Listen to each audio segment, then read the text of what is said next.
Good afternoon. This is Dr. Ken Long from Delro at CGSC, December 27th, 2016. And I want to walk through a case study in BSA defense. And the proposition is that sustainers should be able to think tactically on a routine, reliable, and effective basis.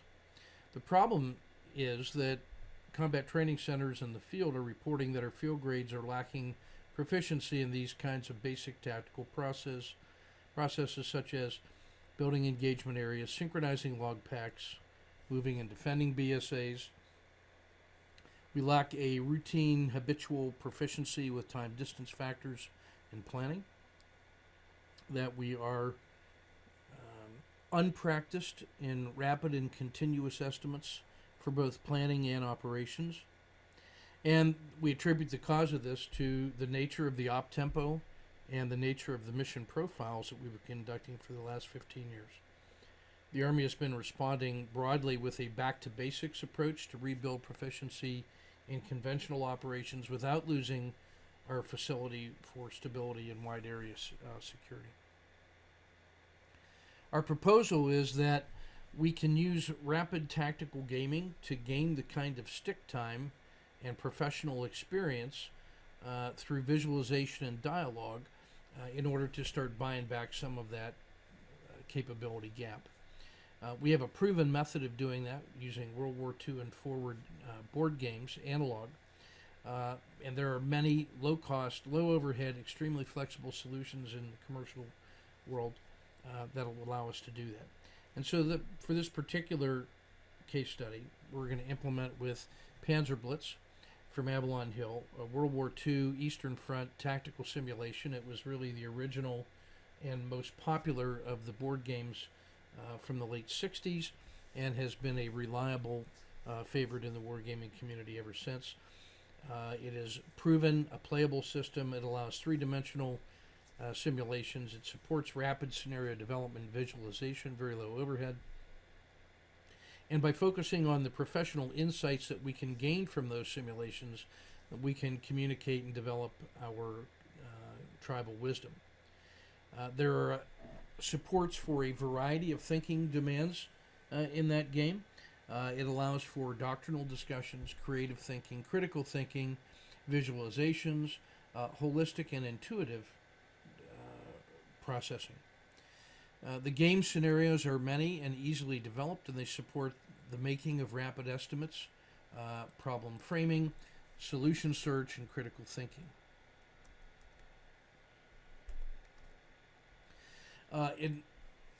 Our position is that there are three reasons why sustainers should play these kinds of tactical games, or to even think tactically.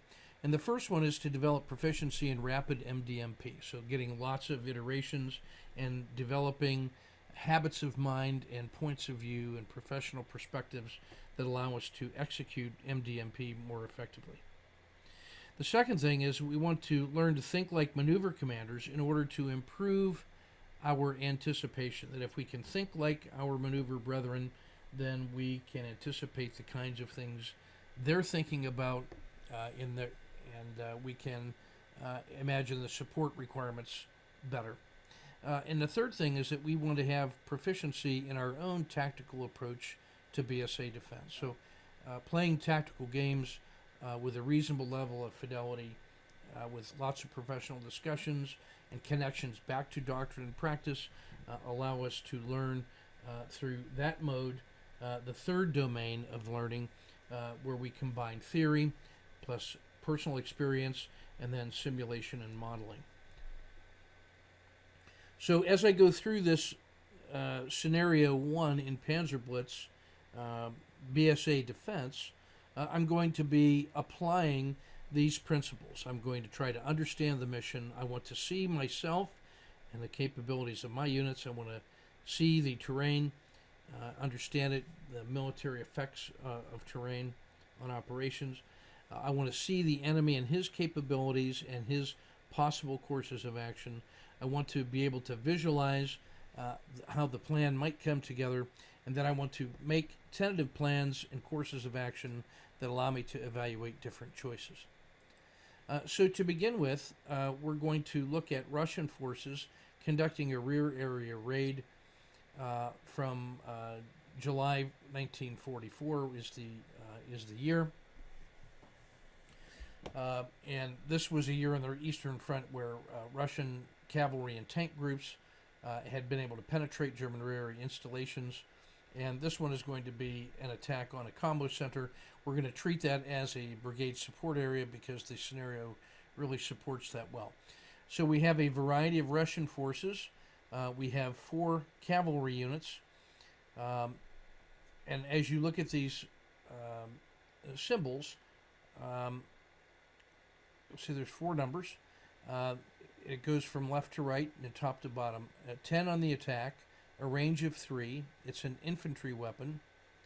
And you'll notice there are 4 kinds of weapons.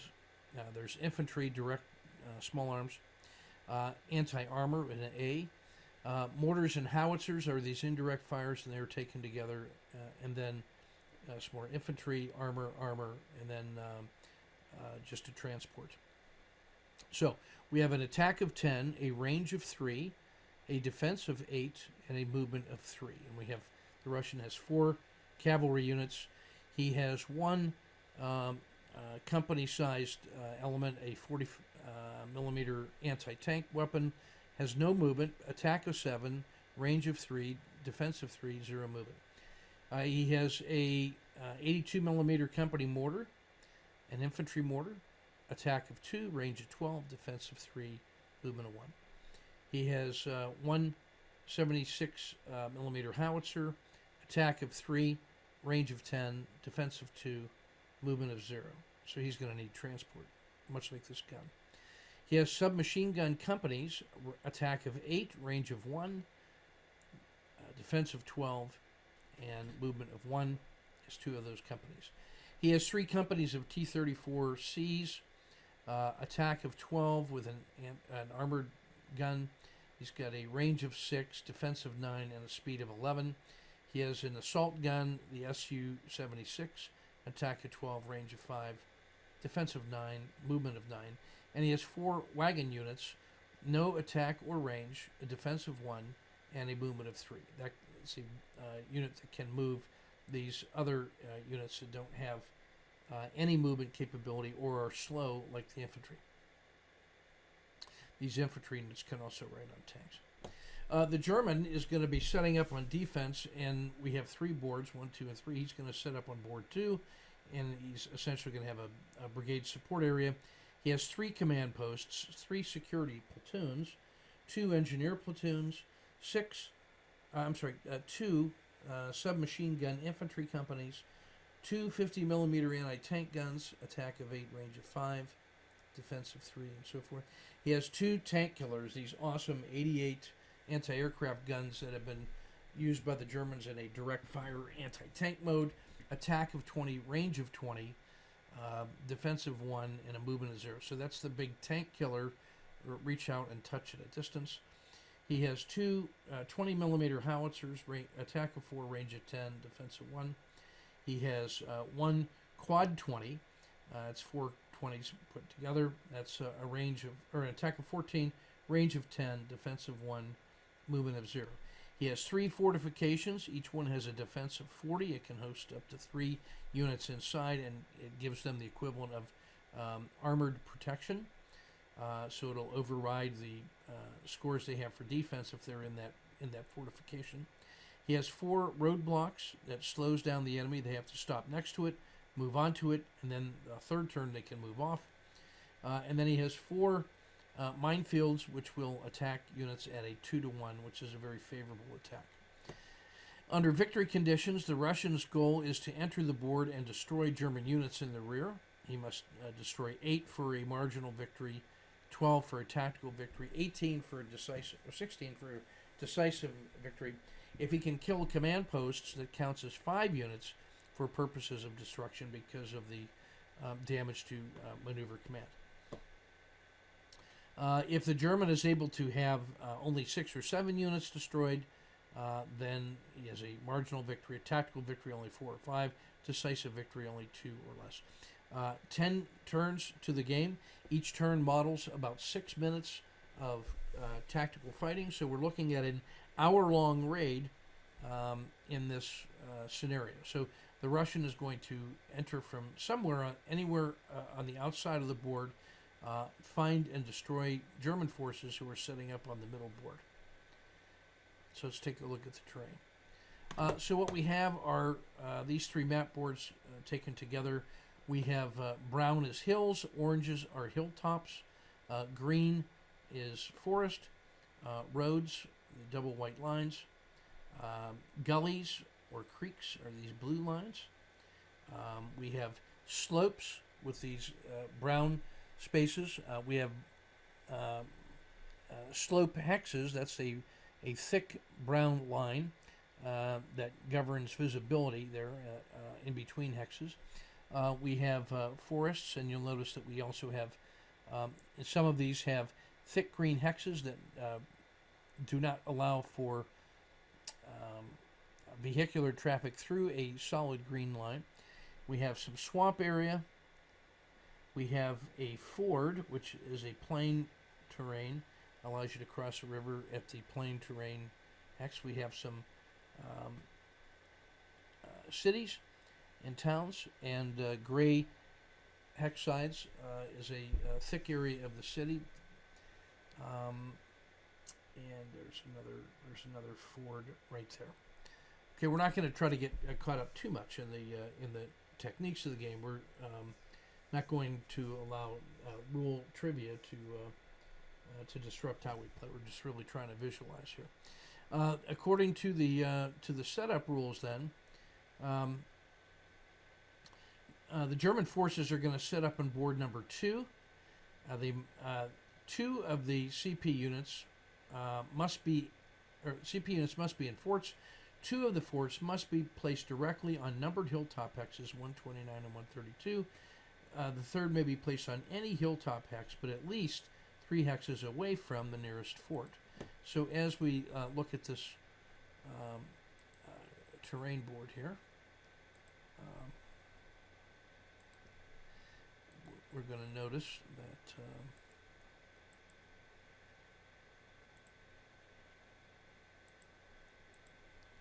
that we've got hill 132 in the middle. We're going to put a command post here just outside of the town with that fortification of 40 on it. And we can put 2 more units inside there. The Germans can stack 3 in 1 hex. And the Russians can stack 2. So we're going to put this command post right on hill 129. And so what we will do is we will use our order of battle to place our other units once we get to that portion of the phase. We'll be pulling our Germans in and setting up, and our Russian players will be developing their own plans. So what we have now is board number 1. You can see is really a mix of different types of terrain, not much clear terrain, lots of close quarters, difficult terrain. Board 2 in the middle has these 2 large hill masses. This is like a giant mesa, and then some clear terrain that allows a little more trafficability, lots of roads. And then board number 3 is wide open spaces, a few roads, and this troublesome pond right here. So what we're going to do now is take a look at the Germans' defense of the BSA. We have reviewed the mission. I'm going to discuss some terrain assessments. I'm going to take a look at my friendly force capabilities and limitations. I'm going to think briefly out loud about the Russian commander and his forces, knowing the enemy, and I'm going to come up with some draft courses of action, and then finally come up with a choice on how I'm going to deploy my German forces. As I do that, I'm going to follow this general approach. Where I'm getting to on my end state is I'm going to imagine different categories of Russian commanders, how he might behave. Once I've understood his forces, I also need to think about what he might do to employ them, and I'm going to think about him in a range of 4 different areas where he's very cautious, using deliberate movements. Even though he's only got 10 turns, this would be a cautious commander who's only going to take absolutely necessary risks. A careful commander who is mostly deliberate but recognizes the trade-off between speed and risk mitigation. An aggressive commander who's trying to go as fast as he can within reasonable safety constraints, and then maybe a rash commander who is looking to maximize speed and trying to get there firstest with the mostest, and any trade-off decisions always opts for the more aggressive move. So as I look at the terrain and my capabilities, some tentative plans are going to start coming to mind, and they may cause me to develop different methods of developing my BSA defense. And I can think of those as maybe 3 different courses of action, how I might try to do that. Maybe trying to control key terrain, trying to get 360-degree security with a very tight set of lines, or maybe a distributed set of smaller defensive positions that maybe I'm using stealth or dispersion to have it difficult for him to zoom in on me and destroy me in one spot. So I might be using interlocking fires. As I apply these different principles to the terrain, there will be some ideas that are common to all of these. And so if I see something that makes absolute sense for every course of action and then seems to be effective regardless of what mode of assault he's going to be in, then I will certainly make note of that and make that a key feature of my plan. I'm generally going to use the position that he's not going to be foolhardy. I think he's going to at least be aggressive because he only has 10 turns to destroy me. So I think he's going to favor speed at the expense of deliberate attacks. So I really think the most likely course of action is that he's going to try to be aggressive. So let's take a look at the German units now a little more closely. I've got 3 fortifications that give me they can't be moved once I put them in place. 2 of them have to go on the hilltops. The command posts, attack of 0, range of 0, defense of 1, movement of 0, have to be set up inside those fortifications. They do allow me to spot from a distance to call for indirect fire, which could be very powerful because I have some guns. I have 4 roadblocks, I have 4 minefields, and again you can see here attack factors, range factors, defense factors, and movement factors. I have 3 security platoons, attack of 2, range of 4, defense of 5, speed of 1. Those might be reasonable units to put inside a fortification, but I really don't need them for adding defense to my command post, which I want to protect. Because remember, if he kills my command posts, that's worth the destruction of 5 units. So I want to make sure, as I look at the battlefield, I want to determine if I need to have some offensive firepower for self-defense, or whether the fortification is going to be sufficient. I've got 2 engineer platoons. These give me a reasonable attack of 3, a range of 4. I have great defense. And if I am attacking and I have combined an infantry unit, and I have 2 different kinds here, I get these security forces and these submachine gun companies. If I've stacked an engineer unit with these and we are in a close assault, meaning we're within 1 hex or right next to the enemy, then I'm going to get a even more favorable combat multiplier. So I want to try to make sure that I am looking for ways to combine the effects of my infantry and my engineers. I've got these 2 50 millimeter guns. They're good against armored vehicles and trucks, or in this case the wagons. They've got an attack of 8, a range of 5, defense of 3. So I'm going to try to find places where I can reach out 5 hexes. Each hex is 250 meters, so this gives me the ability to reach out to 1.2 kilometers. My 2 big killing systems, the 88 millimeter AT guns, attack of 20, range of 20, defense of 1, no movement. They're going to be able to reach out and touch almost all over the battlefield, depending on lines of sight and visibility. So I really have to make sure that I've place them where they can do the most good for me. So placing these guns is going to be a priority. I am probably going to build my defensive postures around the capabilities of those two guns. To a slightly lesser extent, this quad 20, which gives me an attack of 14 and a range of 10, defensive 1. Together, these three systems really represent my ability to destroy Russian units at a distance. These two howitzers also have pretty reasonable ranges. They can reach out 10 if I combine them 4 and a 4 into an 8, and an 8 and a 14 is 22. So I have 22 points of howitzers that can reach out 10. I have these two guns at 20 that look pretty powerful. Now, I can't study the Russians too closely, that wouldn't be fair, but I know he's got cavalry, which has some mobility, but no armored protection. He has infantry-type weapons. He's got 4 companies. He has companies, the Germans have platoons. He can only stack 2, but the Germans can stack 3. He's got a small gun. That's going to be problematic for him in the attack because he's going to have that loaded up on a wagon to get it into a position where it can fire, and then it only has a range of 3. And it's over 30 hexes from one side of the board to the other, and so that gun is not going to be one I'm going to fear too much unless we get into a set piece and he has time to deploy that. He's got 2 82mm mortars that can reach out ranges of 12, but they have small attacks, small defenses at 3. His 76mm howitzer, attack of 3, range of 10, so he's got 8 attack points compared to my 22 attack points that can reach out 10.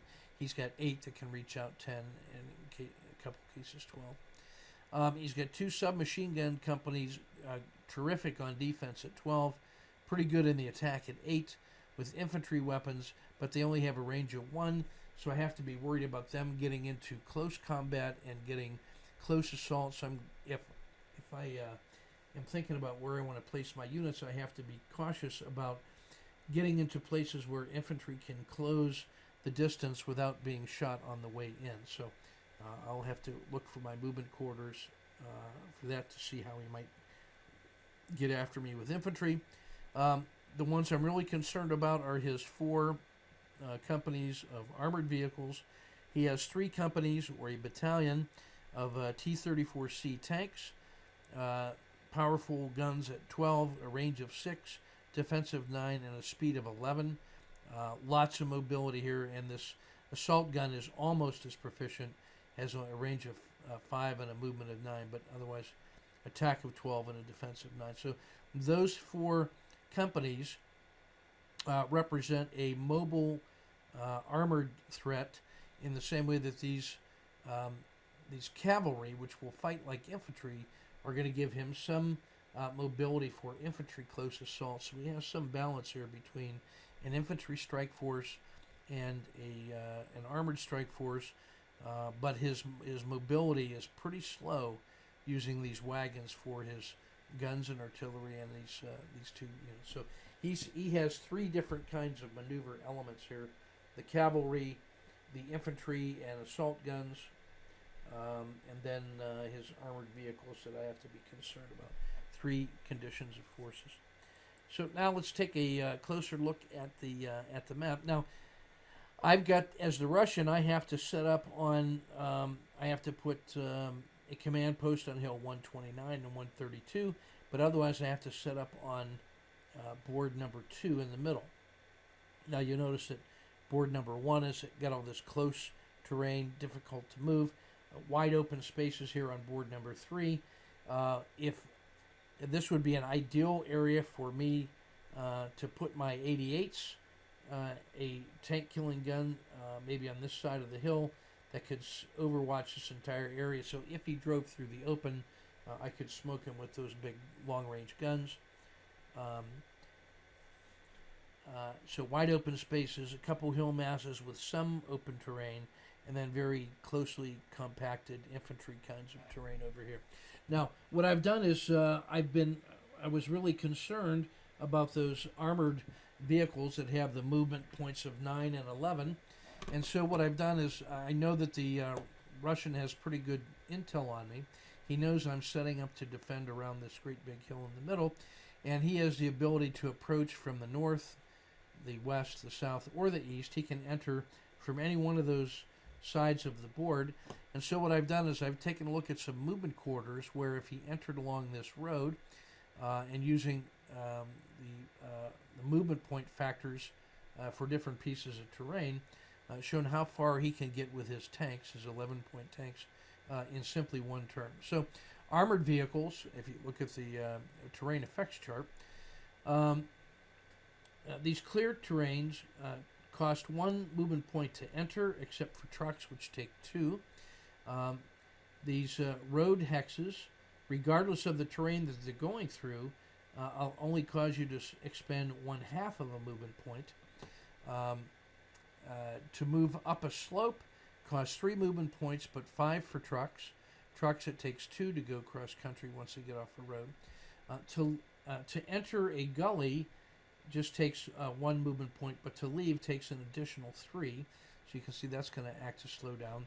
These fords act as basically clear terrain. Armored vehicles cannot go through these green hex sides. They can skirt alongside them, by which, or they can skirt the edges of the woods. So let's take a look at what that means by tracing some of these.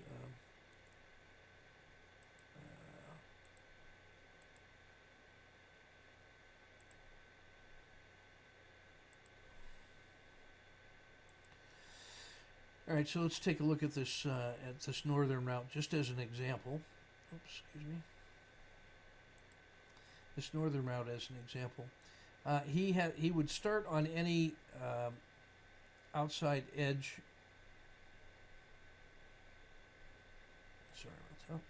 Okay. So if he starts on the road at a 1/2 movement point per, with a movement points of 12. Let's see if we can't grab a tank over here so we see what that looks like.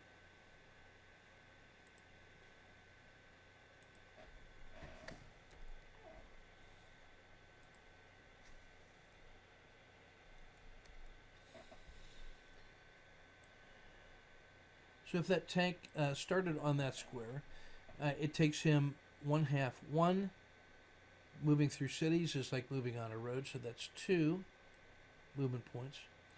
3.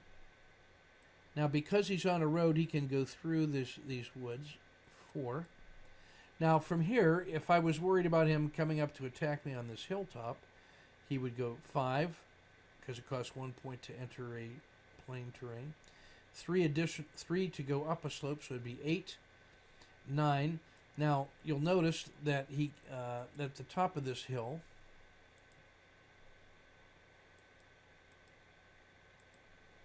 has a green hex side, and he cannot go through those. So from the top of this hill, it would take him 3 to enter any one of these brown slopes. So he's only got 11 points, and he's used 9 to get up that hill. That's as far as he could go. However, if he didn't go off-road from this forest hex, he could go. Well, let's take this one. If he goes here to 5, 6, it costs 1 point to cross the ford. 7, 8, 9, 10, and 11. So he could get that far by going off-road and crossing that ford. So that ford looks like something that I want to not permit him to use, so that he doesn't get the advantage of coming over here, getting into the trees or behind the slope. So perhaps that ford is key. But now the very high-speed avenue of approach allows him to go 4, 5, 6, 7. Now, because he's on a road, he doesn't pay a penalty for going up that slope, that broken terrain.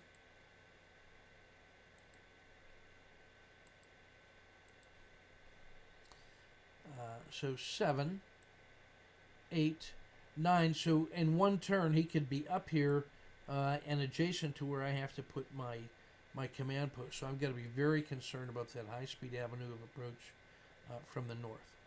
Now, by the same token, if we now I'll go through this in a little more abbreviated fashion. If he starts from this northwestern corner on the edge, 1, if he goes cross country here, 2, 5, 8, 11, because he's going along those brown slopes, very slow. Is stuck in the rough terrain there, in that hilly section. But if he stays on the road, he has another high-speed avenue of approach. So 1, 2, 3, 4, 5, 6. Now he could get off-road here and come up on the back side of this hill. 9, 9. You can come here to 5, 6, 7. And so he could get anywhere on the back side of this hill, then possibly up on top of that hill and shoot from hilltop to hilltop, and negate the defender's advantage of being in high ground. So 1, 2, 3, 4, 5, 6, 7, 8, 9, 10, 11. He could get to the top of this hill here. He could also get off the road and get down just below the military crest of the hill, just before it gets onto the slope. So he could get this far from this high-speed avenue of approach. If he comes in from the west along the road, he can go 1, 2, 3, 4, 7 to get up on the slope, 8 to the top of the hill, 9 and into the bushes, into the forest, and now he's got a position of advantage where he's got cover and concealment on a hilltop and could fire across to units that I have inside these woods. So if I'm going to use these woods to defend against this yellow high-speed avenue of approach, I must also be concerned about him getting into support by fire positions over here to the west. But if he stays on that road, he goes 1, 2, 3, 4, 5, 6, 7, 10, or he could go 7, 8, 9, 10, 11, and he still gets this far. So this red avenue of approach gives me some grief. If he were to try to go completely off-road, coming in on this orange, he's moving at 1 hex per turn. I'm going to zoom in to show you the effect of how trees can affect the movement of armored vehicles. So armored vehicles cannot go through the green hex sides. Like they could not go from 1 to 3. But he can stay in the woods and skirt those, but now he has to kind of zigzag through this. So he could go from 1, and it's a movement point, 4, up a slope is 3, so 7, 8, and 11. So he could navigate through this difficult terrain. So you go 1, 2, 3, 4, 7, 8, 10, 11. Doesn't get very far, and is on a slope where he can be seen from my hilltop. And so I'm really not that worried about that avenue of approach. If I come down and look at the southwestern corner, he's got a couple high-speed avenues of approach. He can come in on these roads and go 1, 2, 3, and then leave the road here. 3, 4, 5, 6, 7, 8, 9. And now he's on the road. He could go 10 and 11 up into this area. If he stays on blue, this way he can go 4, 7, 8 to the hilltop and fire across to the hilltop. He can go 4, 5, 6, 7, 8, 9, 10, 11, and get up on the hill here. So this blue actually represents some real danger to me, and he's got 3 different routes that he could take. So that is actually quite a flexible way for him to approach. If he comes in from the pure south along Route White, 1, 2, 3, 4, 5, and in 5 movement points he's on top of the hill. You can see that's what I really got to be concerned about, because he has then a lot of room to maneuver on the hilltop. He could also go 3, 4, 5, 6, 7, and now he's onto the road again, 8, 9, off-road 10, and 11, and now he's deep into the hilltop. And so this southern avenue of approach is one I really got to be concerned with. This one is troubling from the north. This looks like a very dangerous one from the south. I've got to do something to stop that. So if I can put maybe a block or a minefield in here and keep him trapped on the road and hemmed in by the slope and by the terrain, I might be able to slow his tanks down. So that's going to be a high priority for me to put some minefields down in there. If he comes down this road, 1, 2, 3, 4, now he can get up this way pretty quick, but if he comes around the base of the hill, 5, 6, 7, 8, 9, 10, 11, and now he's onto the hill. Coming in from the east, from this town, 1, 2, and 2 different routes. These are both cross country. 3, 4, 5, 6, 7, 8, 9 across the ford is 9, maybe 10 and 11, and into the at least into the bushes. If he can get into 2, 3, 4, 5, 6, 7, 8 into the gully, but if he's in the gully, I could see him if I was had a gun where the white 8 is. I could see into the gully, maybe not as big a concern. If he comes in from north of this town and just stays in the gully, 1, 2, 3, 4, 5, 6, 7, 8, 9, 10, and 11, and it gets to 10 here, stuck in the gully.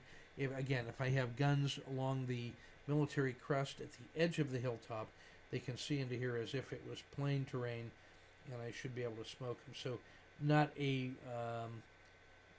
high-speed avenue of approach at all, and gives me a chance to use my great range as the German. Coming back around to the pure east, 1, 2, 3, 4, 5, 6, 7.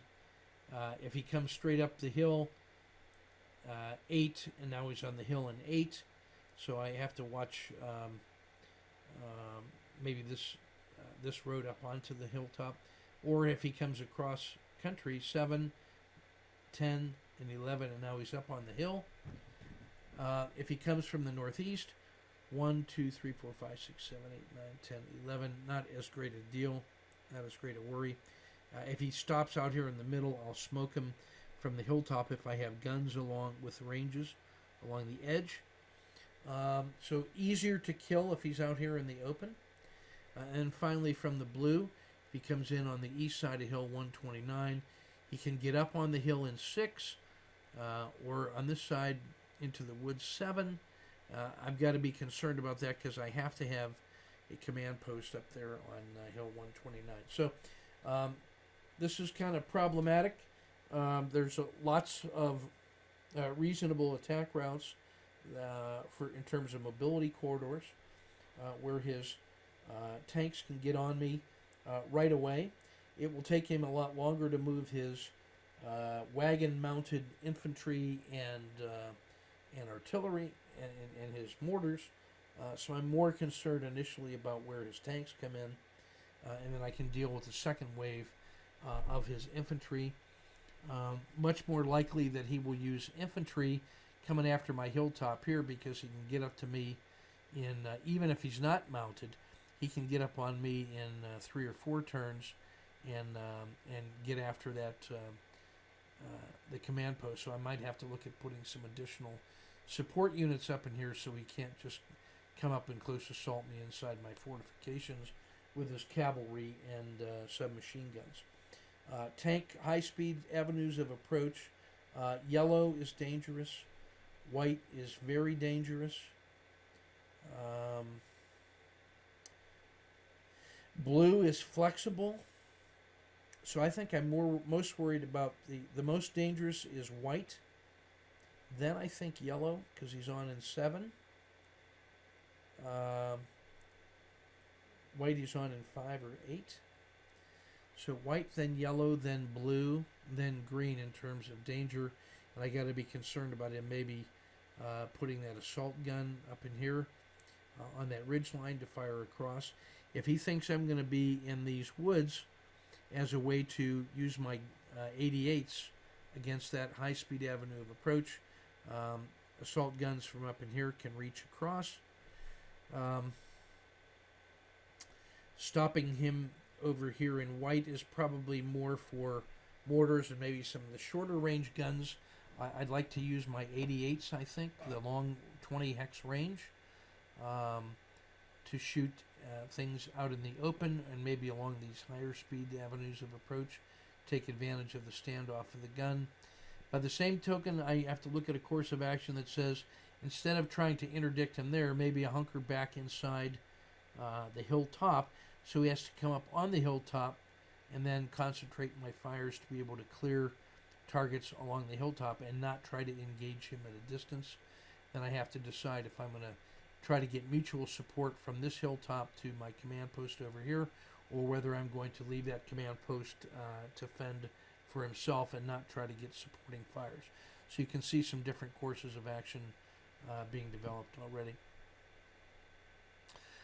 Now I want to take a look at places where I can see with my 88. So if I put an 88 in position 1, the green dots represent hexes that I can see because of line of sight. So line of sight works in the following way. There are 3 different kinds of elevations. There's the elevation where I'm on top of a hill, like this is 120 meters high. That's the orange hexes on hilltops. That would be on the top of these hills, any place you see in orange. That's 120 meters of elevation. These brown slopes are 60 to 70 meters high, and then the city walls and forests are 10 to 20 meters high. And so the rules are that if I'm on a hilltop and I'm shooting at the ground, I can get protection if I am immediately behind a green or a gray hex side. But if I'm on a slope, either forward slope or reverse slope, he can always see me from a hilltop. If I'm on the ground, like say there was no green hex side here, if I was on the ground, as long as there's a brown hex side closer to me than closer to the hilltop, then I'm actually hiding underneath that line of sight. So that black line represents the line of sight from the edge of the hex where the gun is. And if he were firing at me over here, then it would be 1, 2, 3, 4 hexes, or 5 hexes. If I was in either one of these hexes and I was, if I was in this hex, this hex right here, I would be on that slope, and then he could see me.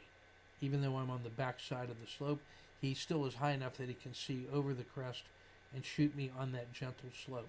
But if I were on the ground here, because this brown hex side is closer to me than to the shooter, I could actually be hiding underneath that line of sight. In this case, I'm hiding behind the green line, and so I have to be in that hex with the green hex side, and then I'm protected against guns on a hill. But if there was a brown slope, but it was closer to the shooter than to me, then this would not act to block the line of sight. So we can work with that rule in mind as we take a look at this potential 88. Now I'm thinking about potentially placing an 88 here because that gives me command of all of the avenues of approach, basically from the south, southeast, east, northeast, and the north. And so we're going to examine this a little more closely.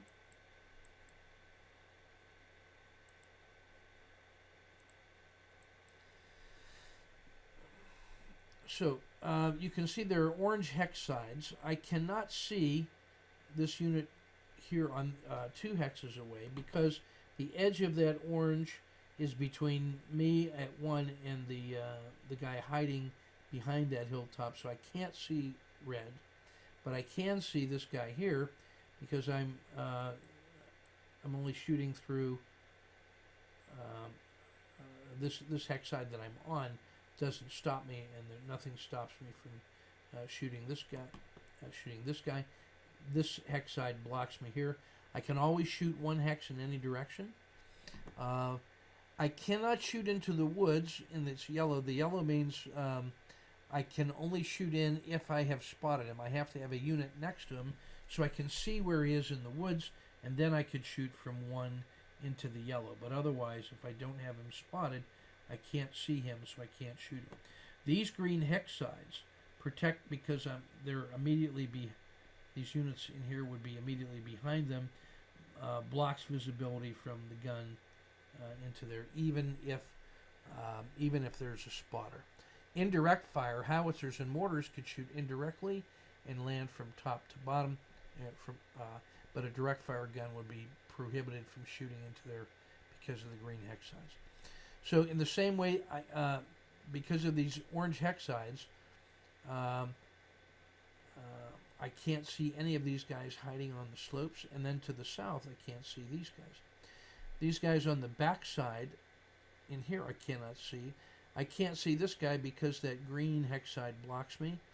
Now if I'm on a hilltop, then the green hex side actually acts to obscure me from here versus this gun. So this gun cannot shoot back alongside this part of the hill because of the masking effect of those green hex sides. Although I could shoot into this yellow areas, the yellow woods, if he was spotted. In the same way, these gray hex sides from the town preclude me from shooting from the gun through the town against all these in the red or hiding behind these buildings cannot be seen. I could shoot into those woods hexes if I had a spotter, but meanwhile this gun could shoot, it can always shoot one hex away, and then it could see any of these green hexes because it's not obscured by the gray hex side. So I could shoot from here all the way across here. I couldn't shoot into this one because of that hex side right there. Units on the back side of this hill, I can't see him because of the orange hex sides. I'm on the below the crest. All these spaces down in here are free. I could shoot from here to the top of this hilltop, I believe.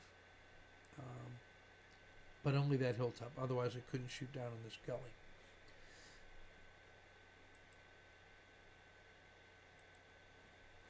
So this gun can reach out all the way. Everything out in here he can see. He could shoot from here all the way even to the back side of that slope because it's a gentle slope. He can see that. But he couldn't hit these guys in the gully or on the brown or on these clear spaces because they're actually flat on the ground. And now the brown hex sides are closer to the target than they are to the gun, so I couldn't shoot those units either. Similarly, even though these guys are on slopes, they're hiding behind the hilltop, which serves to block that gun, which is also on a hilltop. However, he could see this guy because the hex side doesn't block. He could shoot into those towns if there were spotters, but not through the gray hex sides. He could shoot anybody on these slopes because they're raised, but he could not shoot behind because they're on the ground and that slope blocks him. Similarly, over here, he could shoot all the way down to the green. He could shoot anywhere on those slopes, but because these guys are on the ground behind a slope, it couldn't be seen. So there are some possibilities. So now as I'm thinking about where I can place my 88s, we've seen what the 88s could do over here. An 88 at the north end is hidden in the trees, and he can see everything in the green, pretty much. There's some he couldn't see, for example, on the back side of these slopes, because those hilltops obscure him. So down in here, the Russians would be safe. That was that slower course of action, however, that allows him to come up the backside to assault under the hill. So a gun here could not provide covering fire for an attack that came from the northeast. So if I'm going to try to protect him, I've got to give him some close support. This guy could see all the way over here into approaches that come through this area. He could reach out here to the hilltops, but not behind them. This gun can shoot across the hilltop here until the gray hex side blocks him off. He has a window, like a keyhole shot, just to the side of that hilltop he can see. The hilltop blocks things on the back side, although he could shoot that hilltop and shoot to that hilltop. He couldn't shoot behind that hilltop. He could see. No, he could not see that because the hill blocks him. He could command this low ground and those approach marches. He could shoot all the way over to that hilltop, but not behind it. A gun here would cover all of the southern approach. Now that's going to be key because we were worried before about the possibility of that southern high-speed avenue of approach. Now I may also want to consider bringing that gun over here because he can now see along this avenue of approach. So I've got some places for the guns. I would consider this space, and maybe this space for this high-speed avenue. But the most dangerous ones, again, were this white and then that yellow route. And so I'm thinking these two spots are pretty crucial and maybe good places for the 88. I don't think he will bring his tanks across here simply because he realizes how little covering concealment it is. And so if he doesn't come this way, placing the gun over on this side is actually wasted. So I now have to decide what kind of a Russian commander he is. And is he going to try to avoid places where my gun is effective, or does he think that I wouldn't imagine he could go there, and so he might do a double trick and then use that simply because he thinks I wouldn't put a gun there. So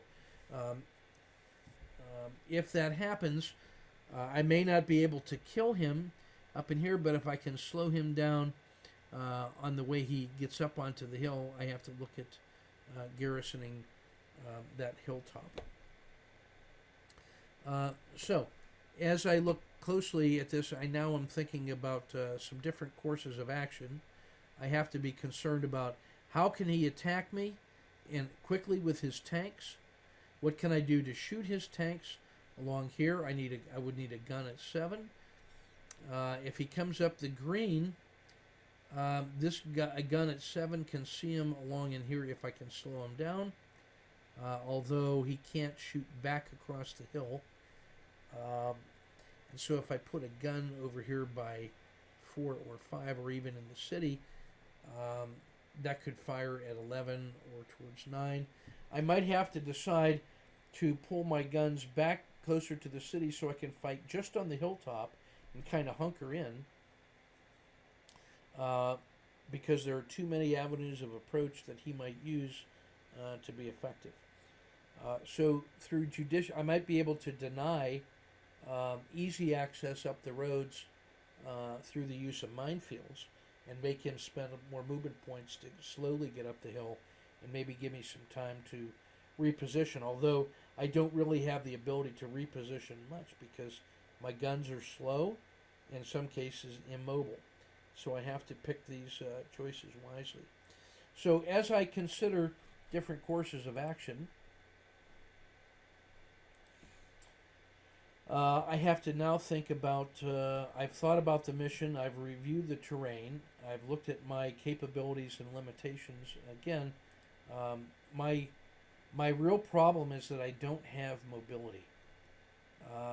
I'm either at 0 in terms of movement, or I've got a couple infantry and I got 2 infantry platoons, 2 engineer platoons, and 3 security platoons that have a movement of 1. So that gives me some limited mobility.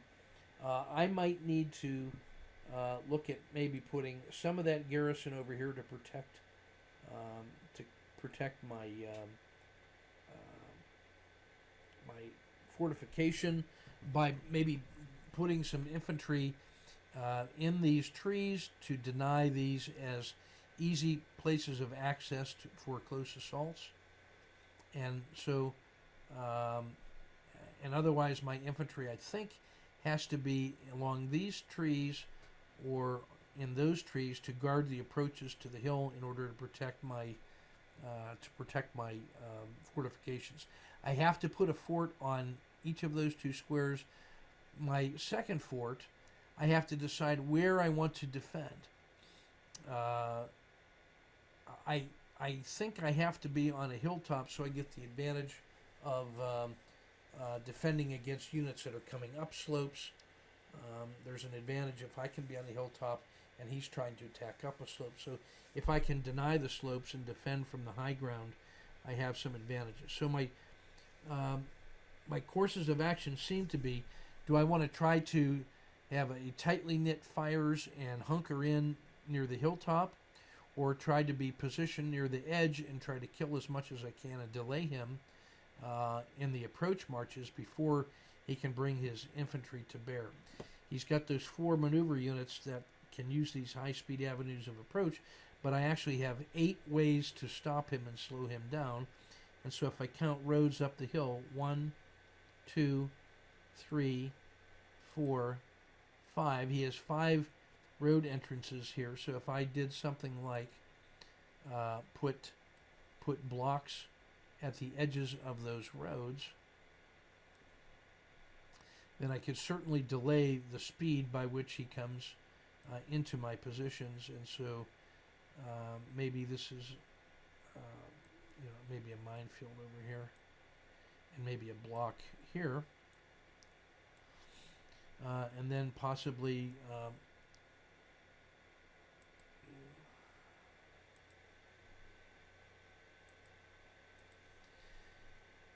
so if I've got the minefields and the blocks on these high-speed avenues, I now want to figure out how to cover them with fire. The problem with this block here is I can't see it from this square because of that orange hex side. So that's actually hidden. However, if I had a gun here, I can see him. And so this space now could cover this one. However, I can't see this spot unless I had a gun here. If I put a big gun there, I might want to put a fortification. So that may not be the best place to put a minefield. Possibly here, and then maybe I have to put another block over in here to deny access. And that way, if he comes up onto here, I could shoot from those town hexes, or I could shoot from this spot. Even an 88 here could be very powerful, shooting at guys stuck in a minefield or stuck on those blocks. A gun here could shoot through and go to that hilltop. You could also shoot all the way over to that hilltop. So that's maybe not a bad place for the 88.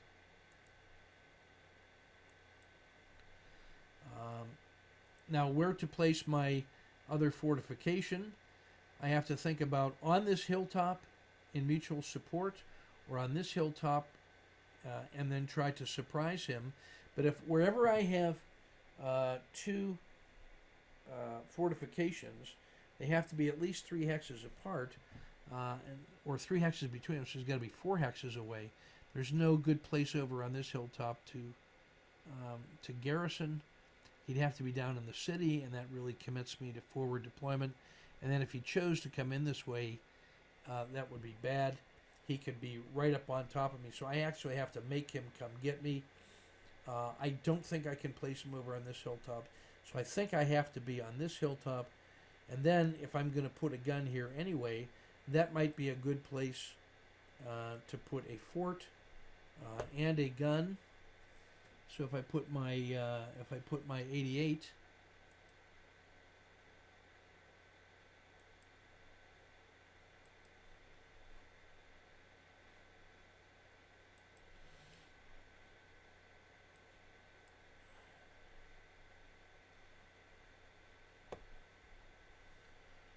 where's my good gun?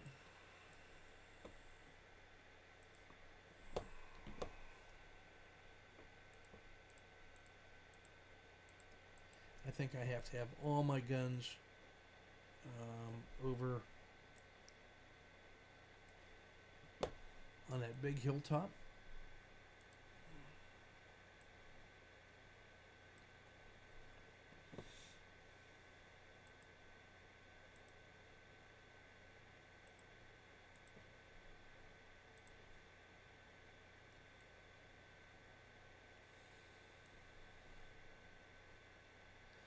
So if I put my fort here, I might put a big gun inside there. I think I have to have my other gun over here. I'm going to accept risk that he's not going to come from that side. In order to protect against that, what I'm going to do is put a block. I think I'm going to put a block up in here.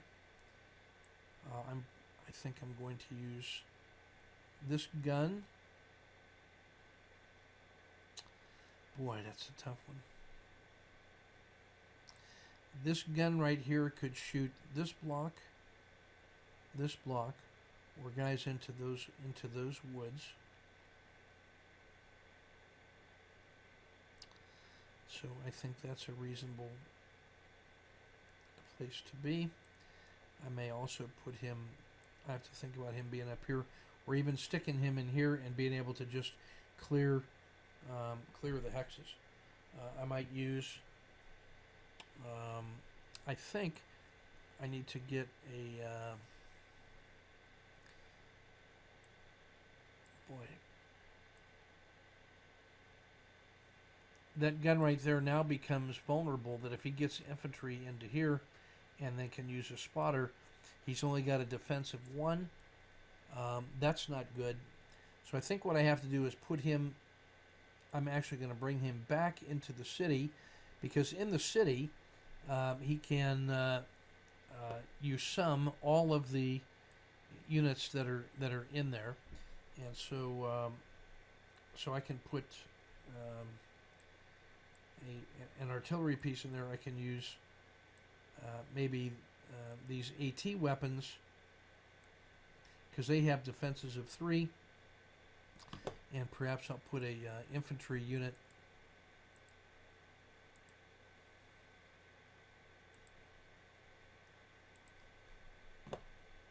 I can bring a security force or maybe one of these submachine guns in to guard him.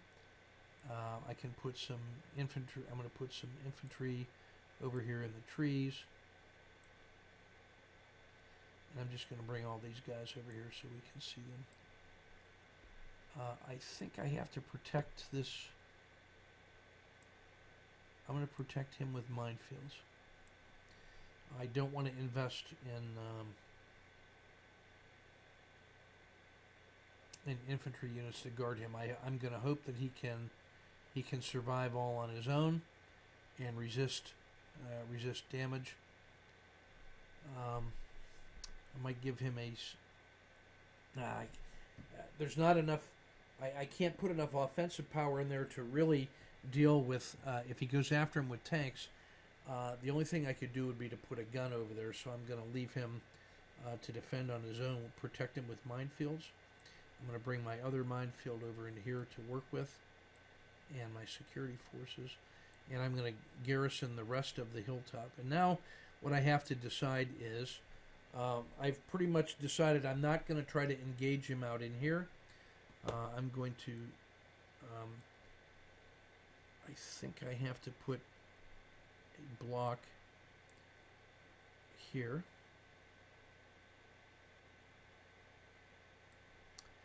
And maybe a minefield against that very high-speed avenue of approach up in here on the hilltop.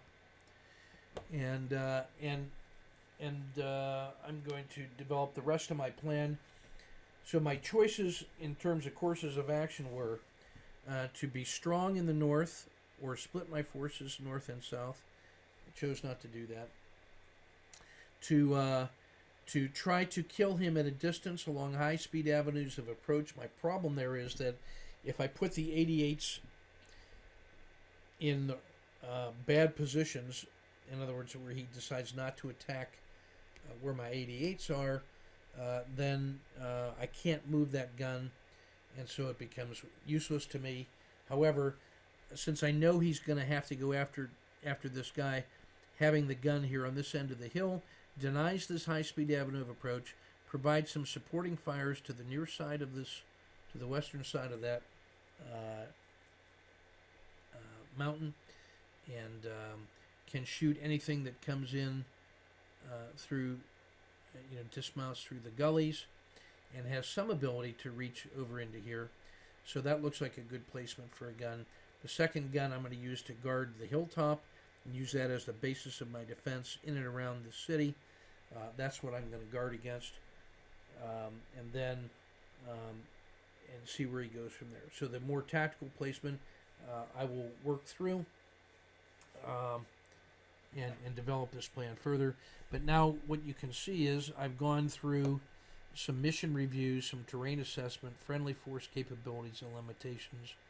I've thought about what the Russian might do to me and the capabilities he has. I've come up with some distinct courses of action, but there were some things that were common to all that had to do with placements of obstacles and the sighting of the 88s. I was trying to find places to put the 88s in that quad 20 so that regardless of what he did in terms of his skills or his aggressiveness, that I would be postured to interdict him. So we're about an hour into this. I'm going to complete the defense of my hilltop here. And so let's see what we can do now, just so that we get a coherent plan together. So I'm going to have that gun inside here. I'm going to use security forces, security force with a engineer. I'm going to combine those. I'm going to bring a security force and an engineer down here as well.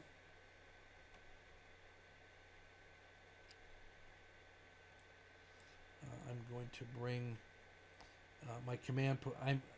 The fort is the best thing that I have going for me, so I'm going to put a gun, my command post,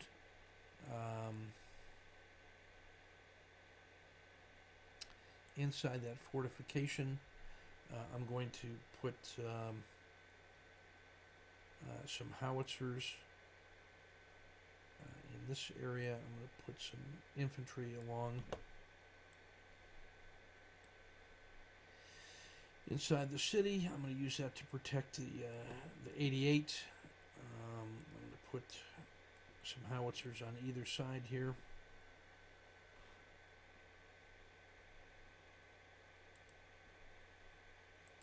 Let's get a slightly wider look and see what else I have. I'm going to bring my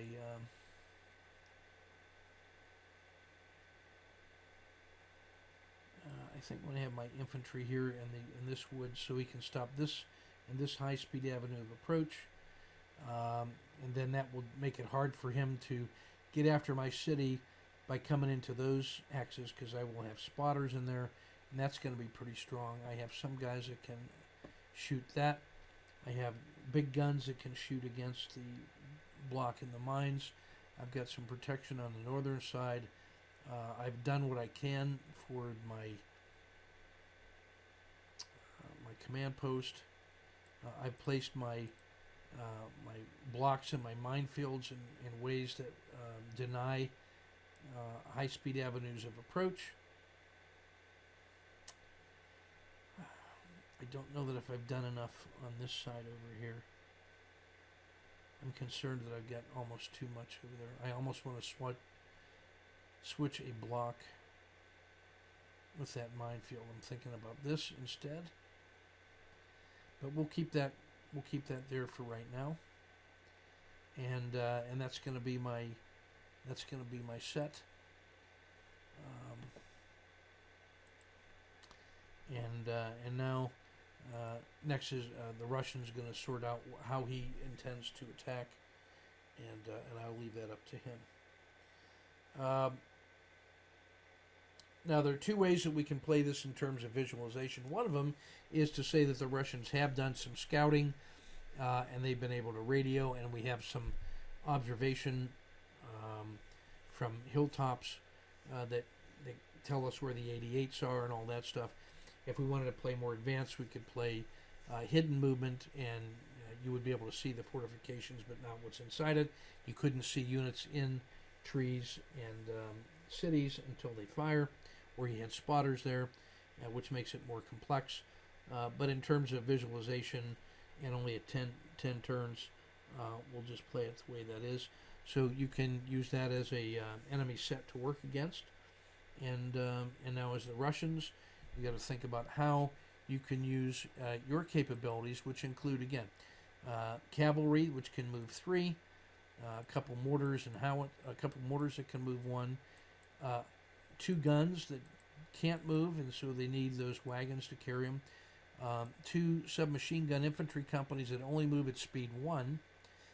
You can see those guys would have a hard time getting up onto that big hill unless they were in wagons, but units in wagons can be shot from a distance. They take on the defensive characteristics of only those wagons. So if you load those howitzers and that gun or those infantry into those wagons, that's problematic. You want to keep them out of the range of those guns so they don't get blown up while they're in wagons.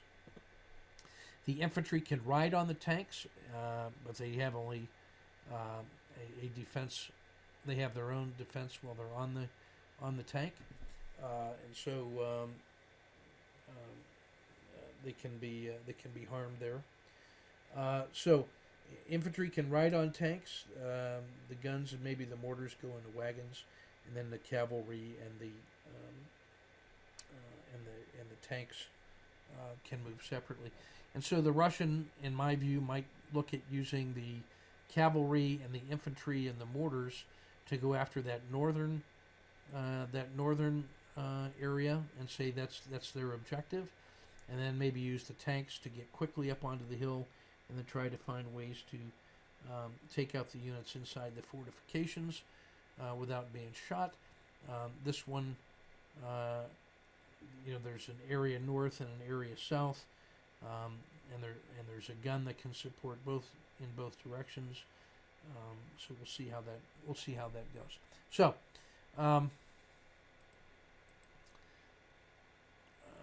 that's everything I wanted to cover for you. Just a quick summary of